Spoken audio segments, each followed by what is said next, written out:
Hey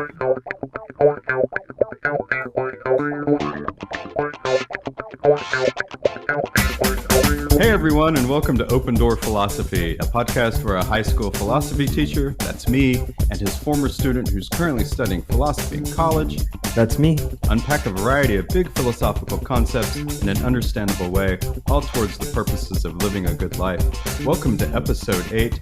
Andrew, have you achieved eudaimonia these past 2 weeks? You know, I guess it's just a journey, so I'm not there yet. Are you flourishing? No. Well, No. I'm currently in the middle of the end, I guess. So just finishing things up. I was telling you earlier, I just finished my last philosophy paper, and I'm starting a new one. And those things can be brutal at times. So I estimated, I was talking to my mom the other few days ago, and I estimated that I spent about 20 hours on this past paper, and I would say 15 of those hours were just editing alone.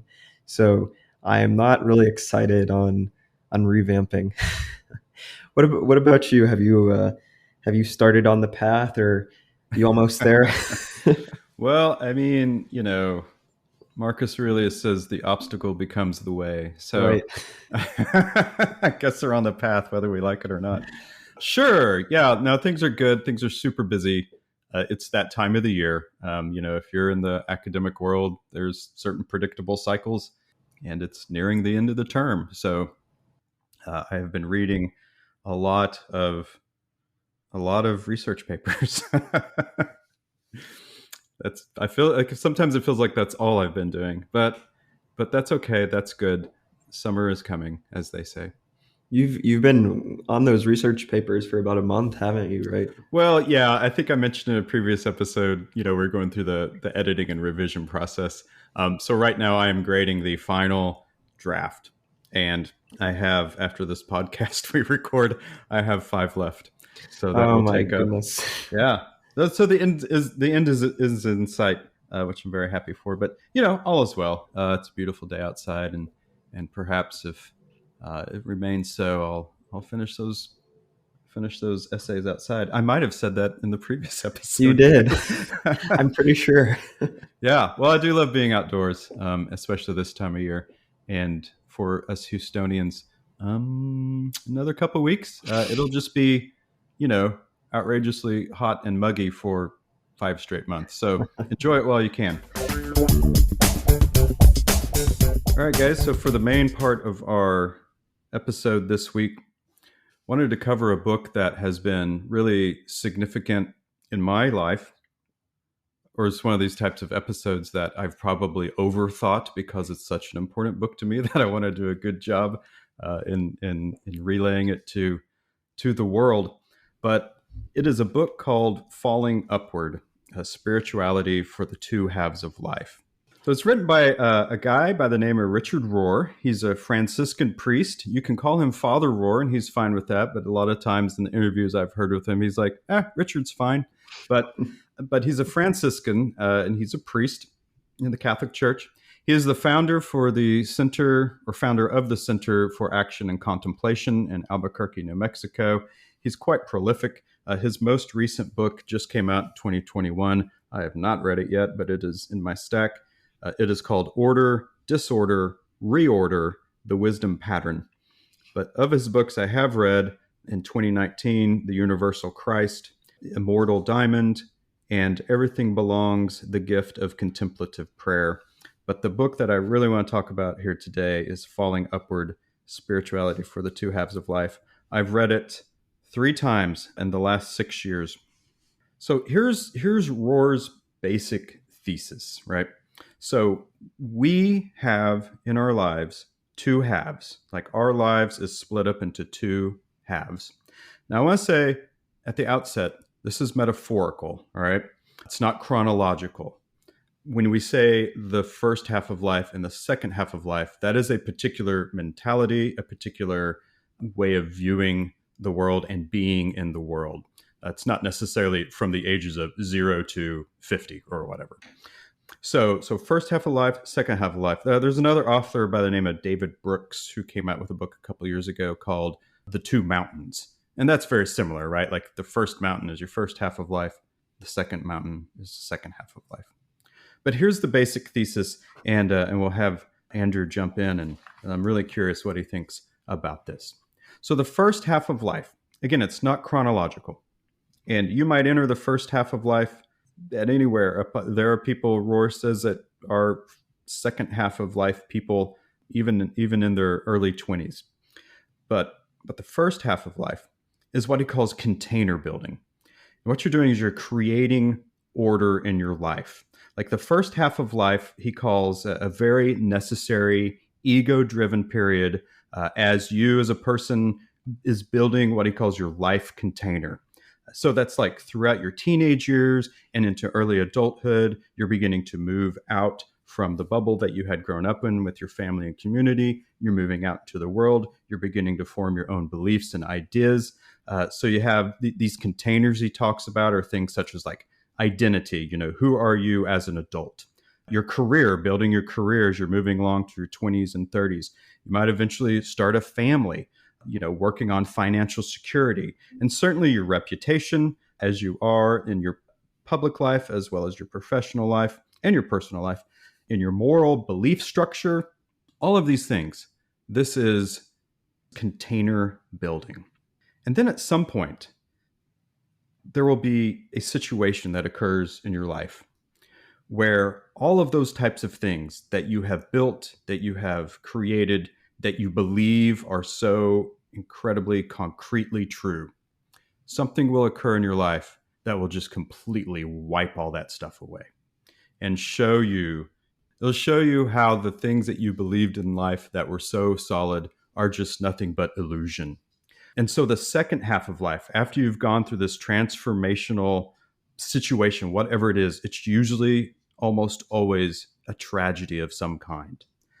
The second half of life becomes less about me and more about others. By the second half of life, this suffering that you will go through it reorients your outlook on life. And so we'll get much more deeper into like exactly what that is. But as a result of that, as a result of understanding and experiencing the tragic sense of life, you become as a person more compassionate, more accepting, more open-minded. Life is a much more richer, more expansive, encompassing experience because life has shown us how cruel it can be. And so Rohr calls this a really type of hard-won wisdom, that the second half of life sees the beauty of life coexisting with the harshness of it. And that makes the beautiful all the more beautiful. So this is the basic thesis. And I don't think I'm in the second half of life, but I think I'm much closer to it than Andrew, at least certainly chronologically speaking. So, Andrew, that's the basic thesis. What are your sort of first reactions to that? Well, I think that it's interesting how he describes how ego plays an important part of building the identity when you're young. I think it's kind of certainly, at least maybe for me, it was unrecognizable for a long time how much my ego influenced my actions and in what ways I acted, how I acted, what decisions I made, etc., how I wanted my identity to be.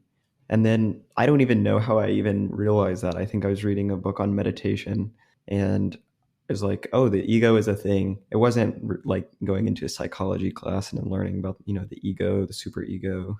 But the ego certainly seems to drive, who I want to be. Now, something that I was thinking that's kind of interesting is I could be wrong about this, so correct me if I'm wrong, but it seems like Rourke is saying that in the first half of your life, ego is important, right? It's something that's necessary.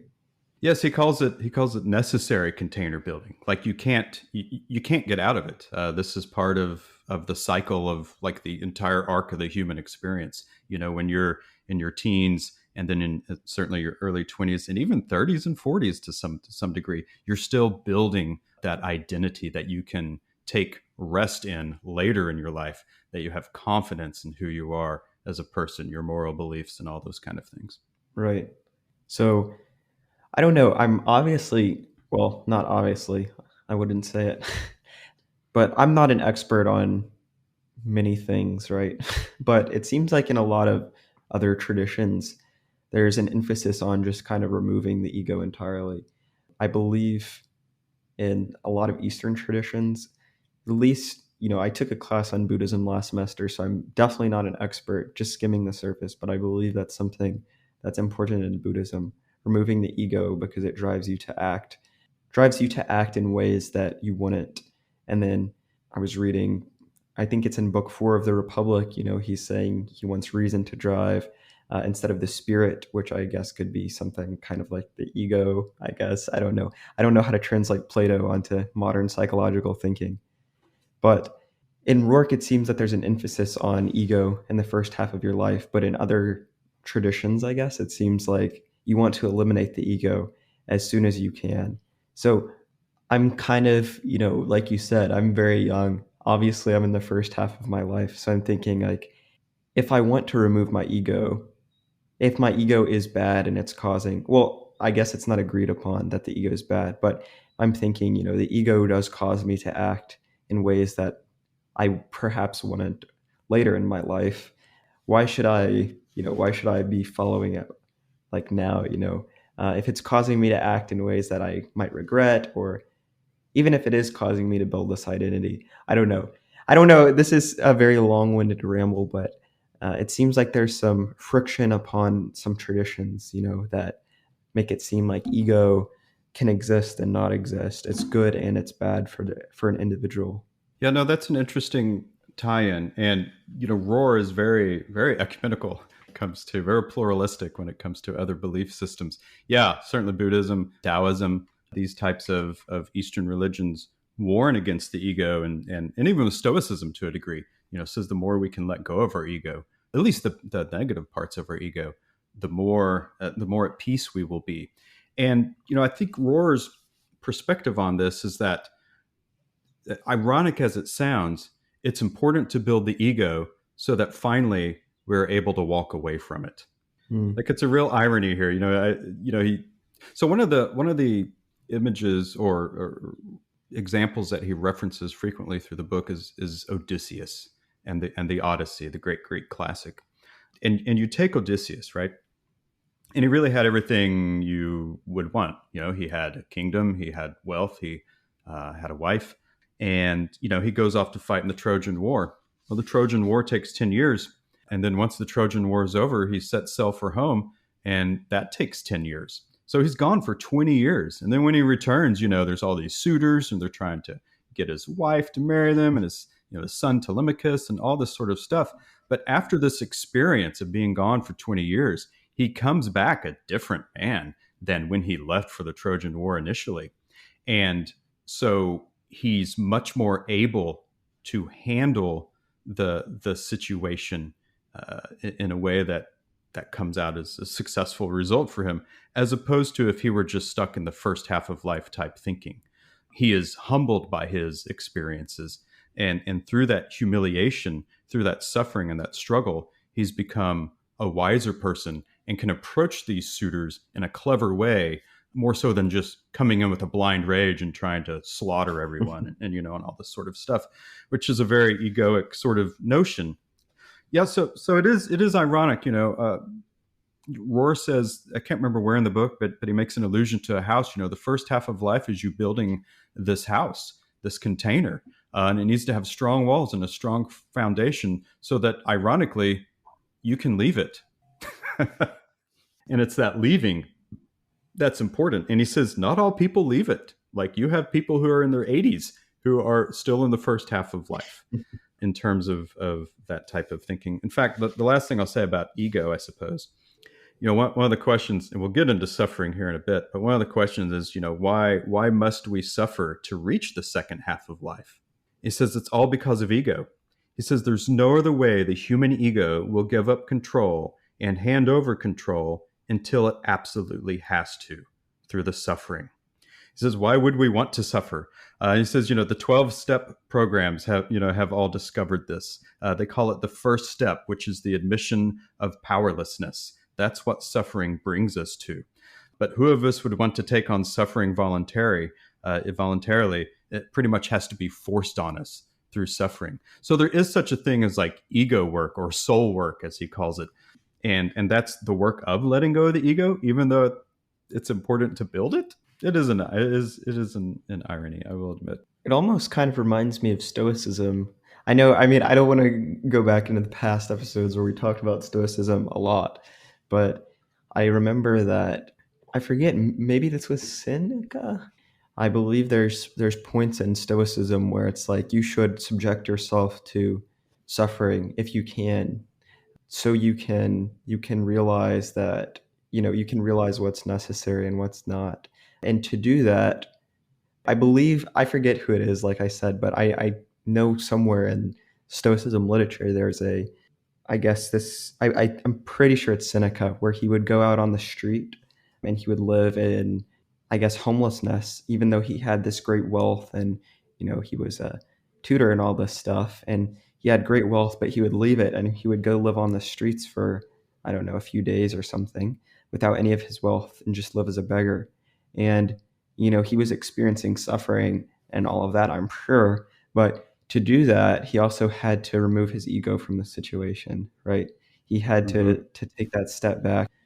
So that's just what you were reminding me of a little bit. Because I guess in moments where you are suffering, you are letting go of your ego. You're letting go of this image, like this high horse image of yourself that you built over a long period of time. Yeah, it's interesting. Somewhere in the book, Rohr says, I pray every day for one good humiliation. Like every day, one good humiliation so that I can keep myself in check, so I can keep the ego in check. Something that I'm just thinking about, maybe you can answer this for me, is like, what if I'm in this stage of my life, like I'm young? I'm like this is an example for me, right? Question, but like I'm in this stage of my life, first stage of life, and I recognize like ego is something that I want to depart from. Is it something, is Rohr's view something like, yeah, you can want to depart from it, or maybe you should be wanting to depart from it, but it's going to be there until you suffer this tragedy. It's going to be kind of like it's washed away, or to some extent, or burned away like an open gas, or something to that extent. Yeah, that's a good question. I don't know if he addresses that like specifically in his book. Sorry, I'm One of not asking you to be like Oh, a no, Rohr no, no, scholar no. or anything. No, this is a good question because one of the things I wanted to talk about is like, well, okay, this is great and all, but how do we get to the second half of life? Is Right. suffering the only way? And let's talk about this suffering for a second. What type of cataclysmic event could bring someone into their second half of life? So you're almost 20. And so Rohr says there are some people who are already in this second half of life because of things that maybe as a child your parents died, Right. or maybe you as a child have had some disease, or maybe you've had a cancer scare, or maybe you're just in a horrific accident and we're in a coma and you managed to come out of it. But whatever, it's these types of things that can launch you into the second half of life. I mean, it's kind of cliched in a way. It's that, like, these experiences make you see the world in a different way, but they do make you see the world and existence in a different way. But can you get to the second half of life thinking without experiencing some kind of tragedy? And so that's where he would talk about soul work or ego work, right? So soul work is that type of stuff that you're probably thinking of when you mentioned a meditation, correct? And letting go of the ego as much as possible. I think that's good, and I think that's progress towards, and I think that helps prepare a person to accept the tragedy that comes. You're better equipped to accept the tragedy that comes when it does come, because when that tragedy comes, it's not always good for everyone. Sometimes it completely wrecks people and they don't recover from it, Right. or it makes them, or even if they do recover from it, they're like bitter and cynical about the world. Whereas, Rohr says this should bring you into a more expansive understanding and more compassionate view of the world. But soul work is where you at least do your best to attempt to move away from the negative aspects of ego, while at the same time understanding that identity is important, right? It's like trying to walk that fine line between the two of those things. Ego can certainly lead us down some very dark roads. We become obsessed with who we are as a person and how we're viewed by other people and our reputation and things like that. But there is good ego work too that builds a healthy foundation. What you're saying makes sense. I guess what Roar's saying makes sense because I was thinking, I try as hard as I can to remove the ego from my life. I try hard. I think about it a lot. I do meditation and all these things to try to limit it, but I still find myself going back to kind of propping up my ego in a lot of ways. Whether I guess it can be anything, but I still feel myself falling into these habits, I guess. So I can think that I guess you have to have a big ego to think your ego is not there. uh, Yeah. A lot of people just don't think about it, you know. yeah. And so part of a book like this, is to help people at least come to the realization that it exists. He says, this book is not written for people who are just in the second half of their life already. It's certainly for anyone of any age, because you do learn these lessons like this that come along with it. Another thing, he talks about as far as ego is what he calls dualistic thinking. And he totally straight up says, I realize that I'm going to talk against dualistic thinking. And I'm literally talking about two halves of life, which is dualistic thinking. But but dualistic thinking, or what we might call either or thinking. He says, in your first half of life, you're a dualistic thinker. Everything is black and white, or at least you try to make it so. Good and bad, man, woman. You think of all the dichotomies that go along with that.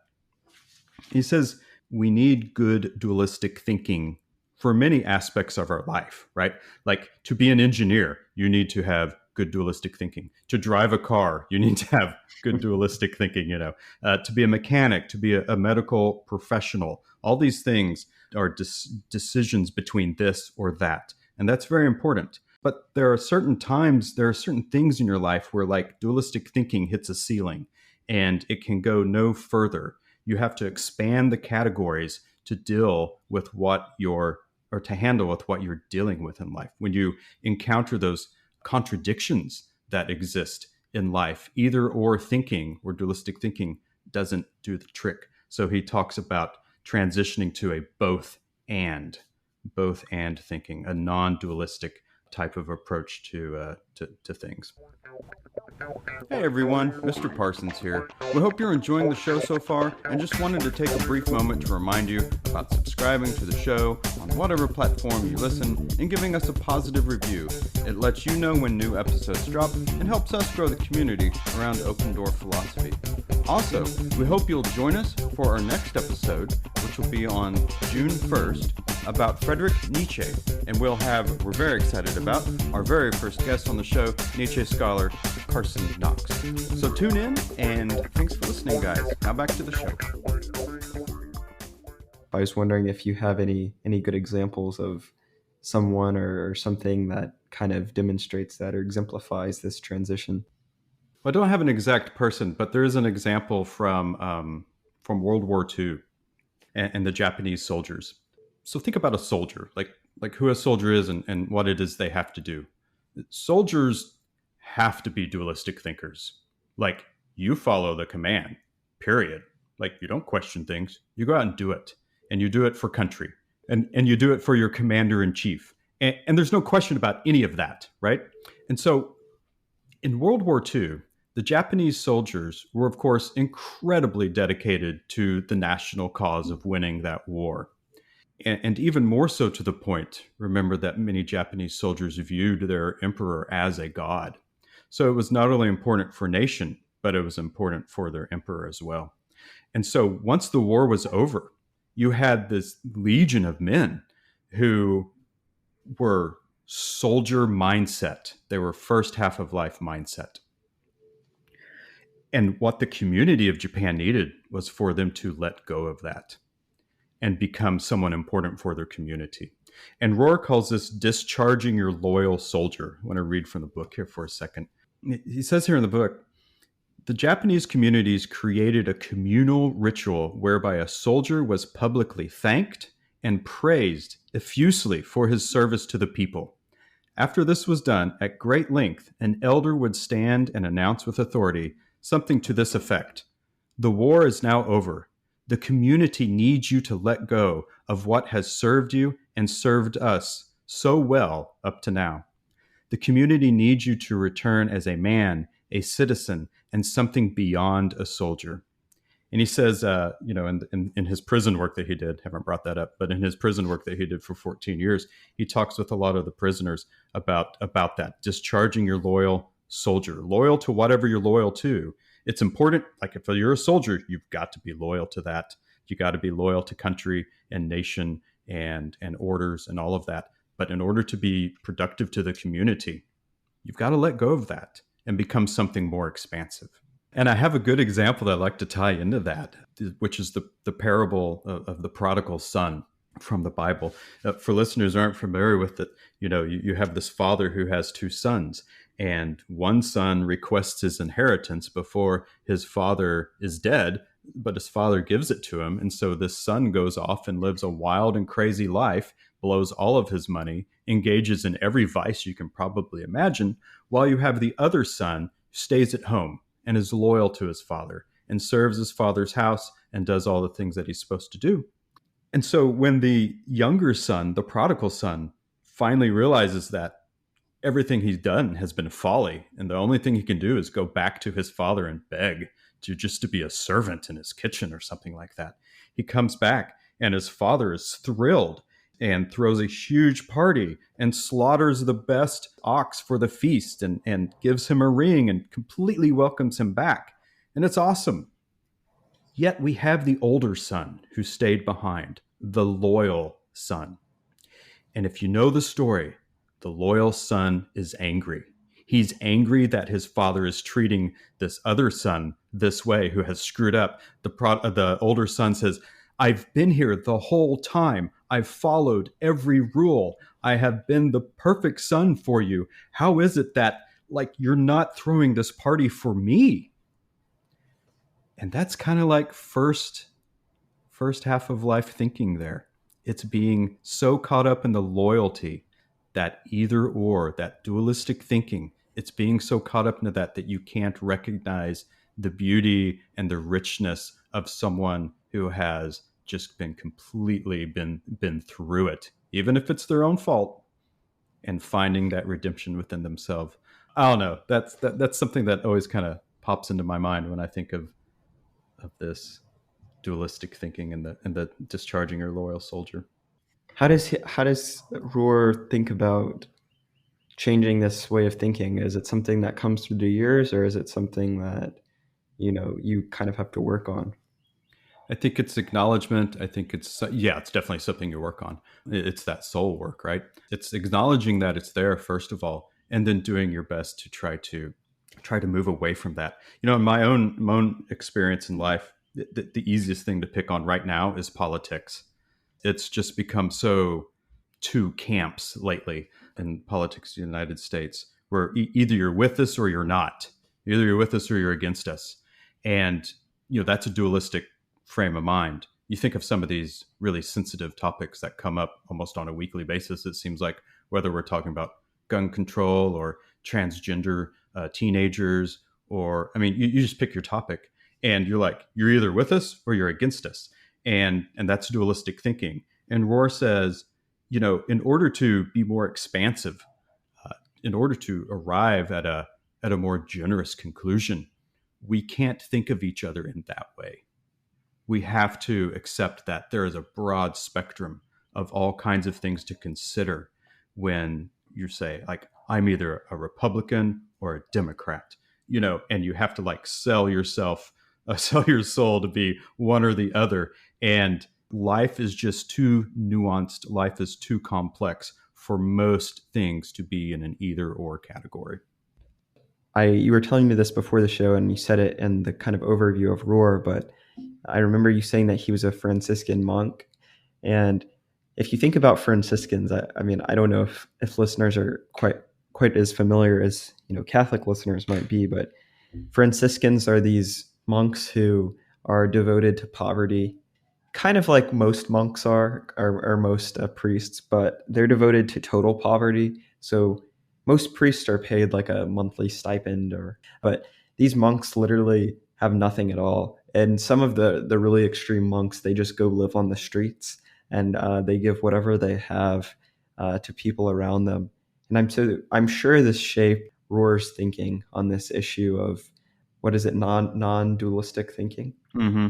Right, non-dualistic thinking, because I'm sure he's been out in the world and seeing a lot of suffering, and I'm sure that a lot of this suffering that he sees might be attributed to, one might be attributed to this dualistic thinking, but secondly, when you're in the world and you're seeing a lot of people who are suffering, you can't think, this person is right or wrong, or this person is good and bad. It's a lot more complicated than these issues. So I'm just thinking about how his own experience living in total poverty shaped his view on this. And I think that's something that's probably that's something for me that's really tough to understand, because that's a very, very difficult thing to imagine for a lot of people living in poverty. So I'm sure that in some sense it is hard, but it's easy to think it might be a little easier to recognize that this is true. This non-dualistic way of thinking is a better way of living than a dualistic way, because of the experiences that he might have. And going back to like we were saying earlier with tragedy, perhaps in his case and Rohr's case, the reason that he was able to attain this was because he's a Franciscan. But I guess that when you experience tragedy, it makes a non-dualistic viewpoint easier to obtain. You've experienced tragedy, however this might be, and then it might be easier to say, this issue is much more complicated than I thought, or than I previously could have imagined it to be. And then you can start seeing that viewpoint in other people and other actions. In my own life, I don't think I've experienced what I consider a great tragedy yet. I know that there are some transitions that are coming in my life in the future. My parents are old and or older. If you're listening, mom and dad, you're not old, but they're in their 80s, and there's an inevitability to things, and so there's that. But I've never lost anyone unexpectedly. That the writing was we have lost people sooner than we would have liked, but the writing was on the wall a bit. The only thing that I think that I went through that might be considered a tragedy, again, the semantics of the word, but about 15 years ago, I got divorced, and that was a very long, very sad process. And I can say unequivocally that for about a period of a year and a half or so, I was depressed, like it was situational depression. And I won't take everyone there, but it got about as dark as you can think that it can be. And when I came out of that, I think as a result of that, it made me a more a less judgmental person when I encounter other people who might be having a hard time. It made me a more generous, more compassionate person, because now instead of looking at depression as something that you know is just an objective thing that we can throw a textbook at and identify it in objective ways, having gone through it, is something entirely different.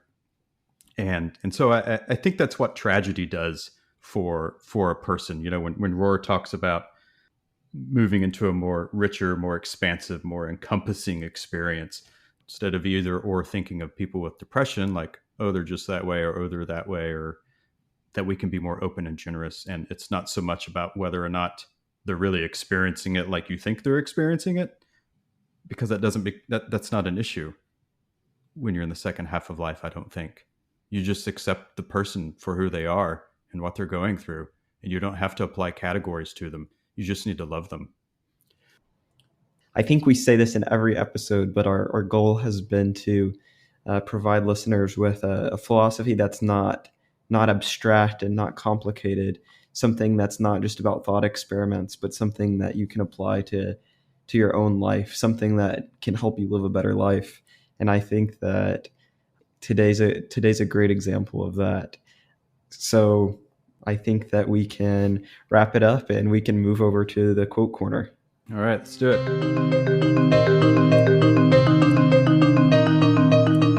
All right, everyone, welcome to the Quote Corner, a segment of the show where we review a philosophy quote on a scale of 1 to 5 stars and we give it a rating.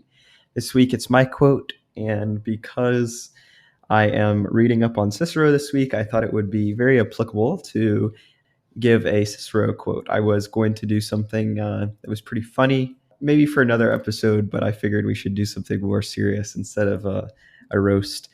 So the quote for this week is about gratitude. It is, "Gratitude is not only the greatest of virtues, but the parent of all the others."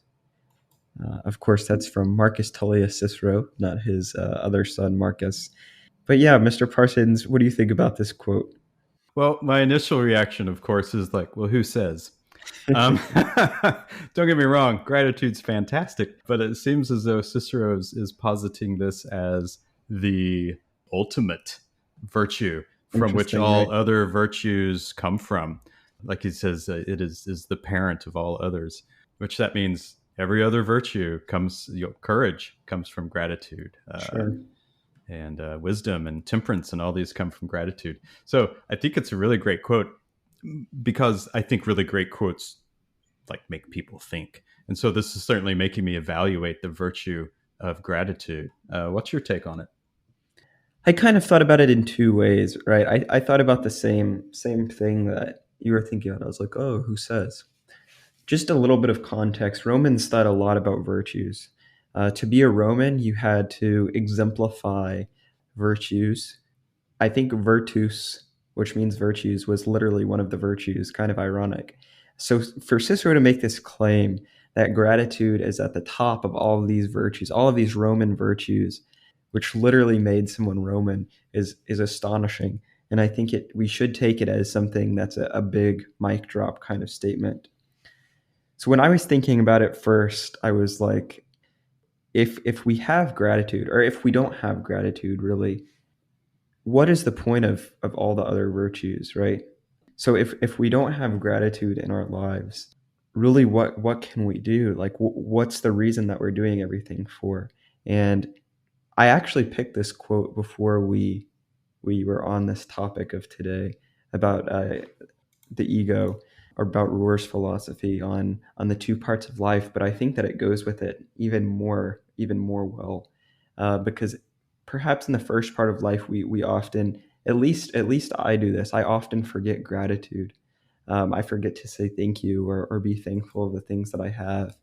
But it seems like Rohr would agree that in the second half of life, your whole life is about gratitude. It's about being thankful of the things you have, recognizing them. So just to wrap up what I'm trying to say, without gratitude, it seems like the other virtues are kind of not there. Yeah, it also makes me think of definitions, right? So gratitude, we think just like you said, being thankful for things, but also I think of the word graciousness, which is not exactly the same word, but it's, and again we sort of talked about it earlier. A generosity, right? A generosity of spirit towards others. Yeah, I think that's really powerful. And you mentioned something about Rohr that made me think about his view of prayer in the second half of life. The and I will like get off on a tangent about what prayer is, but and how we should do it. But he says, the first half of life, prayer is about I need this, I want that, please help this person, please, and all these sort Right. of please and praise. Whereas the second half of life, you sort of, not that prayer isn't important, but he says life becomes the prayer. The way that you live becomes the prayer. And so, you don't need to ask for graciousness, for gratitude, to have a spirit of gratitude. You embody gratitude.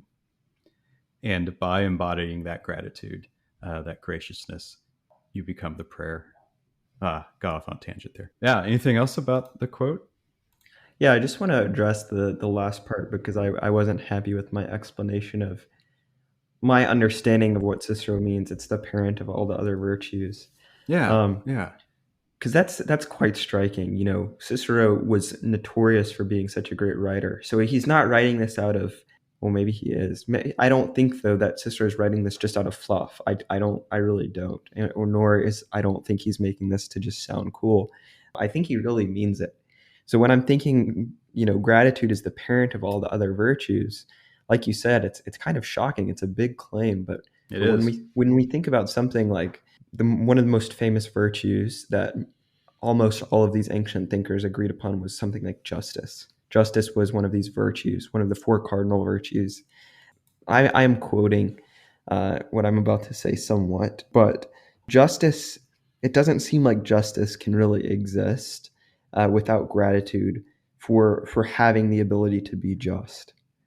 Or honor, for instance. Can you be really honorable, or have honor without being grateful for having the ability to demonstrate that honor? Something to think about, but I think that being grateful for the virtues that you possess and for the ability to gain those virtues is something that a virtuous person must have before obtaining those virtues fully. Yeah, it makes me think about something from the Tao Te Ching. Actually, it says the Tao is the greatest thing there is, of course, but we can never quite achieve the Tao as Right. human beings. So the next best thing is goodness. Like that's the Right. highest thing, and everything underneath that is just a version of goodness, right? So you say like kindness. Well, kindness is a form of goodness. Justice is a form of goodness. So that that sort of umbrella, sort of flowchart idea. I think it's really great. All right. So what's your ranking going to be this week, Mr. Parsons? Well, I like this quote, so I'm gonna give it a 4, solid 4. All right. I think I'm going to give it a 4.3. Ooh, Just a just little to, higher. just to spice it up a little bit. I absolutely love Cicero, so I had to give him that 0.3 for the nice, beautiful piece of writing. It is a nice phrase, like just structurally speaking, the sentence "gratitude is not only the greatest of virtues, but the parent of all others." That's Yeah, just a nice turn of phrase. right. If I ever learn how to read Latin, I will turn to Cicero and rejoice in his beautiful. I've heard never mind. That's not for this podcast. But yeah, Cicero in Latin is supposed to be beautiful. Okay, well, we love the good, the true, and the beautiful. So so it qualifies. All right, everybody, that's it for this episode. Thank you so much for listening, and we are gracious. We have gratitude for you spending your time with us. It really means a lot. We'd be very grateful if you would leave a positive review and hit that subscribe button wherever you listen to podcasts so you'll know when new episodes drop, and pass it on to your friends so they might be more grateful towards you.